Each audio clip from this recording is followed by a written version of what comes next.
De hoje, o Disque Denúncia tinha recebido 17 ligações sobre a morte da vereadora Marielle Franco e do motorista Anderson Gomes. Quem tiver qualquer informação sobre este caso pode ajudar ligando para o Disque Denúncia do Rio. O DDD do Rio de Janeiro é 21, o número é 2253 1177, 2253 1177. Ou você pode usar o WhatsApp usando o mesmo DDD 21 e o número 98849 6099, repetindo, 98849 6099. O ministro Ricardo Lewandowski, do Supremo Tribunal Federal, encaminhou para o plenário da Corte a ação do PSOL que pede a anulação da intervenção federal na segurança do Rio. O partido argumenta que o decreto assinado no mês passado pelo presidente Michel Temer tem caráter eleitoral e é uma medida desproporcional e inadequada. O Palácio do Planalto declarou que a intervenção busca resgatar o sistema de segurança do Rio e que não tem nenhum objetivo eleitoral. Ainda não há data para o julgamento da ação no plenário. A seguir, a Força Tarefa da Lava Jato apresenta um balanço dos 4 anos da operação. O governo do Piauí conclui as alças de acesso.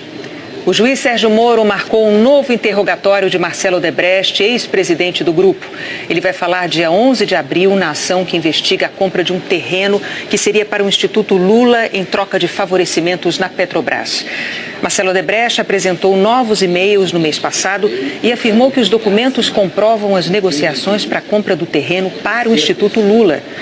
O ex-diretor da Odebrecht, Paulo Melo, também vai depor. Os advogados do ex-presidente afirmaram que a decisão reforça a nulidade do processo porque impede que a defesa tenha cópia e possa fazer a própria verificação sobre a autenticidade dos documentos juntados, que há muito tempo foi encerrada a fase de coleta de provas e que Sérgio Moro continua em busca de elementos para condenar o ex-presidente. O Instituto Lula afirmou que jamais solicitou o terreno e que funciona em sede própria desde 1991. Na ação sobre o triplex de Guarujá, a defesa do ex-presidente Lula apresentou novas provas ao Tribunal Regional Federal da 4ª Região em Porto Alegre. Segundo a defesa, documentos mostram o que seria uma cooperação ilícita entre a Lava Jato e autoridades americanas. A outra prova da defesa é o depoimento do ex-executivo da Odebrecht, Márcio Faria, negando que a OAS tenha pagado vantagem indevida ao Partido dos Trabalhadores por causa de obras na refinaria Abreu e Lima. Os advogados de Lula dizem que os desembargadores do TRF4 precisam proclamar a nulidade do processo ou absolver o ex-presidente. Lula foi condenado em janeiro, na segunda instância, a 12 anos e 1 mês de prisão e aguarda o julgamento dos recursos. O ministro do Supremo Tribunal Federal, Edson Fachin, negou hoje um novo pedido da defesa do ex-presidente Lula sobre um habeas corpus para tentar evitar a prisão dele no caso do triplex em Guarujá. Fachin afirmou que não houve mudança no entendimento do Supremo sobre a execução da prisão depois da condenação em segunda instância. Dessa forma, Fachin reiterou o que já havia entendido anteriormente ao negar a liminar para Lula. O ministro Edson Fachin também afirmou que não cabe a ele levar esse habeas corpus para o plenário, já que a pauta é uma incumbência da presidente da Corte, a ministra Carmen Lúcia. A defesa do ex-presidente Lula declarou que o entendimento pessoal do ministro Fachin não coincide com a posição de outros ministros do Supremo, conforme decisões proferidas diariamente, e que é necessário que a Corte firme um entendimento sobre a questão. A defesa também reafirmou que Lula é inocente. Amanhã, sábado, 17 de março, vão se completar exatos 4 anos desde que um posto de combustíveis do Distrito Federal batizou a maior operação de combate à corrupção da história do Brasil. Foi no posto da Torre, na chamada Asa Sul, que o país tomou conhecimento da Operação Lava Jato. Hoje, em Porto Alegre, a Força Tarefa da operação apresentou resultados. O encontro de 2 dias com 19 procuradores federais de 5 estados fez um balanço da operação em Curitiba, Brasília e Rio de Janeiro. Foram 49 fases com 77 condenados em segunda instância, com penas que somam quase 1000 anos de prisão. 39 investigações estão em tribunais superiores. Só no Supremo Tribunal Federal são 36 processos envolvendo 101 investigados. Foram ainda 395 pedidos de cooperação internacional em 50 países. A Lava Jato espera recuperar cerca de 12 bilhões de reais. 1 bilhão e 900 milhões já retornaram aos cofres públicos. Em 4 anos, 187 acordos de colaboração foram firmados, além de 11 acordos de leniência, uma espécie de delação das empresas. A Procuradora-Geral da República, Raquel Dodge, defendeu a continuidade das delações para o sucesso da operação. Da minha parte, sigo fazendo tratativas de acordos de colaboração premiada, já firmamos alguns, mas tenho utilizado esse instrumento no rigor da lei, mantendo sigilo tanto sobre aqueles que têm firmado esse acordo, quanto sobre o conteúdo das cláusulas, na medida em que isso é necessário para dar eficiência ao direito penal. Durante o encontro, um dos temas mais discutidos foi a prisão dos condenados em segunda instância. Os procuradores defenderam o entendimento adotado pelo Supremo Tribunal Federal há 2 anos. Em 2016, a maioria dos ministros do STF entendeu que condenados por tribunal de segunda instância já podem ir para a cadeia, mesmo com direito de recorrer a instâncias superiores. No início do ano, a presidente do Supremo, ministra Carmen Lúcia, declarou que não vê motivo para rediscutir a questão apenas 2 anos após o entendimento firmado. E nesta semana, o relator da Lava Jato, ministro Edson Fachin, também disse que não vê razões para que a deliberação seja alterada agora.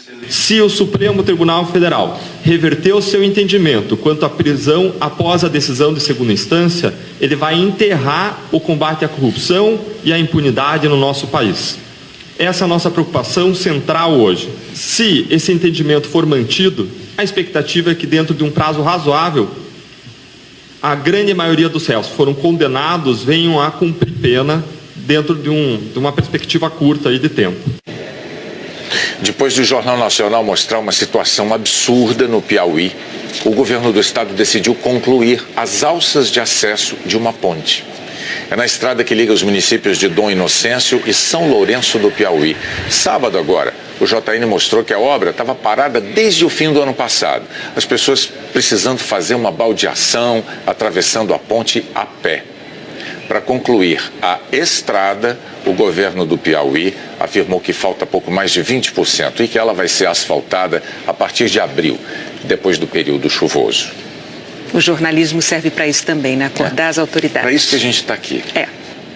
Um temporal no fim da tarde provocou muitos estragos em Belo Horizonte. A chuva forte de 20 minutos foi suficiente para alagar avenidas importantes.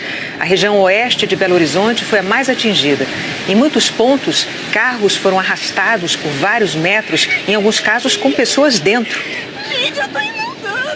Um muro desabou sobre a parte de uma casa. 2 pessoas foram resgatadas com vida. Em toda a região metropolitana, os bombeiros atenderam a mais de 40 ocorrências e vários pontos da capital mineira ainda estão sem energia. Isso com 20 minutos de chuva. Vamos saber da previsão do tempo com a Maju Coutinho, lá em São Paulo. Oi, Maju, boa noite. O que você tem para dizer aí para os moradores de Belo Horizonte? Oi, Renata, boa noite para você, para o Bonner e para todos. Pois é, essa chuva que eu digo de verão, que a gente não pode menosprezar. Pode chover de novo amanhã. Só nestes primeiros 16 dias de março já choveu mais do que o dobro da média do mês na capital mineira. Amanhã deve ser mais um dia, como eu falei, com pancada típica de verão que chega à tarde e, mais uma vez, eu repito, não as menosprezem. Aliás, esse padrão verão vai imperar na maior parte do país. Sol pela manhã, chuva à tarde, às vezes forte e isolada. E é justamente essa chuva que cai num ponto, mas não cai em outro, que tem provocado um contraste no Amazonas. Veja aqui, ó, a Defesa Civil do Estado decretou alerta para estiagem nos municípios de São Gabriel da Cachoeira, Santa Isabel do Rio Negro e Barcelos, que são banhados aí pelo Rio Negro, que está com nível bem baixo em alguns trechos. Já em 5 municípios da calha do Rio Madeira, o alerta é o contrário, é para enchentes. E em Apuí, que também faz parte da Bacia do Madeira, a situação é pior ainda, emergência por causa da cheia. Esse outro outro mapa aqui confirma esse contraste. Olha só, chuva acima da média em fevereiro, justamente no sul do Amazonas, onde fica Rio Madeira e Purus, e muito abaixo da média no norte do Amazonas, na região lá do Alto Rio Negro. Dos rios a gente vai à praia, afinal amanhã é o último sábado de verão, o sol vai brilhar todo dia, o dia inteiro, aliás, aqui ó, em Mares do Sul, também em grande parte do litoral de São Paulo. Mesma situação aqui no litoral capixaba, no sul da Bahia e nessa área aqui, Renata, entre Pernambuco, chegando a um pedacinho do Ceará. Vamos à La Playa aí. Pois é, e amanhã, mais conhecido como sábado, vai ser o último sábado do verão. Vai esquentar? Quentura total, Renata. Acompanha comigo aqui as temperaturas. Será um sábado de quentura em Cuiabá, 35 graus de máxima, 34 em Teresina e também em Salvador. Macapá com 33 e pancada à tarde, chuva à tarde também em Vitória, onde faz 32 graus, que é a mesma máxima aqui de Porto Alegre, só que em Porto Alegre o tempo fica firme. Rio de Janeiro com 31 graus, com possibilidade de chuva logo cedo, 29 graus aqui em São Paulo, pancada a partir da tarde e também pode chover em Curitiba, aí sim, Renata, a capital com a temperatura mais amena amanhã, 26 graus. E 19 de mínima, né? Obrigada, Maju, bom fim de semana. Obrigada, tchau, tchau. Tchau. Desde segunda-feira, 50 mil pessoas deixaram duas áreas que estão sendo atacadas na Síria. 20 mil abandonaram Guta Oriental, nos arredores de Damasco, para fugir dos ataques aéreos russos que tentam ajudar o governo sírio a retomar a área controlada por rebeldes. Só hoje morreram ali mais de 40. 30 mil pessoas fugiram da cidade de Afrin, no norte sírio, onde há combates entre turcos e uma milícia curda. Em 7 anos de guerra civil, quase 12 milhões de sírios fugiram de suas casas. A polícia britânica confirmou o assassinato de um cidadão russo exilado na Inglaterra. No começo da semana, o empresário Nikolai Glushkov foi encontrado morto na casa dele em Londres. O corpo tinha sinais de estrangulamento. Glushkov foi condenado na Rússia por fraude econômica. Morava na Inglaterra desde 2010 e era um crítico do governo Putin. A Coreia do Sul está no Globo Repórter de hoje. Vamos conhecer os segredos do povo que reconstruiu uma terra devastada. O fôlego das mulheres que mergulham sem equipamento em busca das riquezas do mar. Onde nascem as folhas do chá que purifica o organismo. A beleza dos terraços de arroz orgânico à beira-mar. Ginseng da montanha, uma das raízes mais valiosas do mundo, só nasce nas alturas. Educação pública de qualidade no campo e nas cidades. Um país que investe na sabedoria dos professores. Taekwondo, a magia de uma arte criada por guerreiros. Hoje, no Globo Repórter. O Jornal da Globo é depois do Globo Repórter. Boa noite. Uma boa noite para você, bom fim. Encaminhou para o plenário da Corte a ação do PSOL que pede a anulação da intervenção federal na segurança do Rio. O partido argumenta que o decreto assinado no mês passado pelo presidente Michel Temer tem caráter eleitoral e é uma medida desproporcional e inadequada. O Palácio do Planalto declarou que a intervenção busca resgatar o sistema de segurança do Rio e que não tem nenhum objetivo eleitoral. Ainda não há data para o julgamento da ação no plenário. A seguir, a Força Tarefa da Lava Jato apresenta um balanço dos 4 anos da operação. O governo do Piauí conclui as alças de acesso.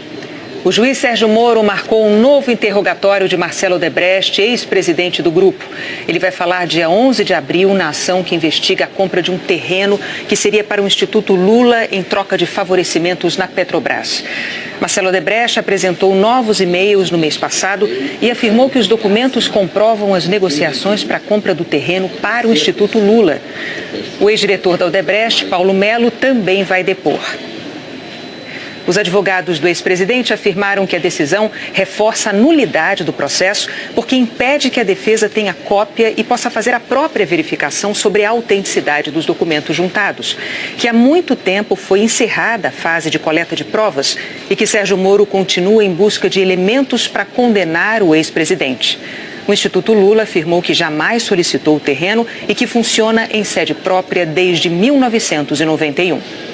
Na ação sobre o triplex de Guarujá, a defesa do ex-presidente Lula apresentou novas provas ao Tribunal Regional Federal da 4ª Região em Porto Alegre. Segundo a defesa, documentos mostram o que seria uma cooperação ilícita entre a Lava Jato e autoridades americanas. A outra prova da defesa é o depoimento do ex-executivo da Odebrecht, Márcio Faria, negando que a OAS tenha pagado vantagem indevida ao Partido dos Trabalhadores por causa de obras na refinaria Abreu e Lima. Os advogados de Lula dizem que os desembargadores do TRF4 precisam proclamar a nulidade do processo ou absolver o ex-presidente. Lula foi condenado em janeiro, na segunda instância, a 12 anos e 1 mês de prisão e aguarda o julgamento dos recursos. O ministro do Supremo Tribunal Federal, Edson Fachin, negou hoje um novo pedido da defesa do ex-presidente Lula sobre um habeas corpus para tentar evitar a prisão dele no caso do triplex em Guarujá. Fachin afirmou que não houve mudança no entendimento do Supremo sobre a execução da prisão depois da condenação em segunda instância. Dessa forma, Fachin reiterou o que já havia entendido anteriormente ao negar a liminar para Lula. O ministro Edson Fachin também afirmou que não cabe a ele levar esse habeas corpus para o plenário, já que a pauta é uma incumbência da presidente da Corte, a ministra Carmen Lúcia. A defesa do ex-presidente Lula declarou que o entendimento pessoal do ministro... Presidente da Corte, a ministra Carmen Lúcia. A defesa do ex-presidente Lula declarou que o entendimento pessoal do ministro Fachin não coincide com a posição de outros ministros do Supremo, conforme decisões proferidas diariamente, e que é necessário que a Corte firme um entendimento sobre a questão. A defesa também reafirmou que Lula é inocente. Amanhã, sábado, 17 de março, vão se completar exatos 4 anos desde que um posto de combustíveis do Distrito Federal batizou a maior operação de combate à corrupção da história do Brasil. Foi no posto da Torre, na chamada Asa Sul, que o país tomou conhecimento da Operação Lava Jato. Hoje, em Porto Alegre, a força-tarefa da operação apresentou resultados. O encontro de 2 dias com 19 procuradores federais de 5 estados fez um balanço da operação em Curitiba, Brasília e Rio de Janeiro. Foram 49 fases com 77 condenados em segunda instância, com penas que somam quase 1000 anos de prisão.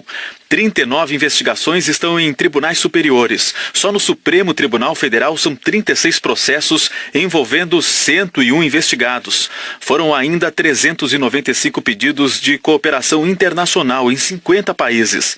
A Lava Jato espera recuperar cerca de 12 bilhões de reais. 1 bilhão e 900 milhões já retornaram aos cofres públicos.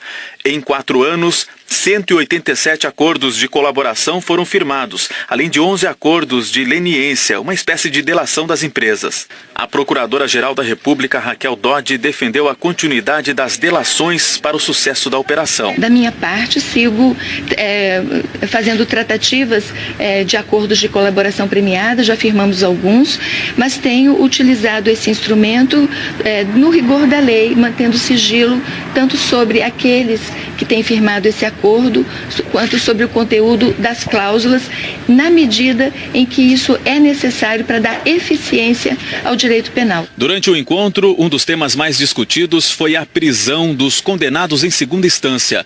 Os procuradores defenderam o entendimento adotado pelo Supremo Tribunal Federal há 2 anos. Em 2016, a maioria dos ministros do STF entendeu que condenados por tribunal de segunda instância já podem ir para a cadeia, mesmo com direito de recorrer a instâncias superiores.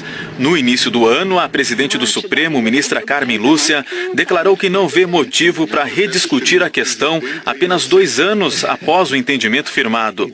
E nesta semana, o relator da Lava Jato, o ministro Edson Fachin, também disse que não vê razões para que a deliberação seja alterada agora.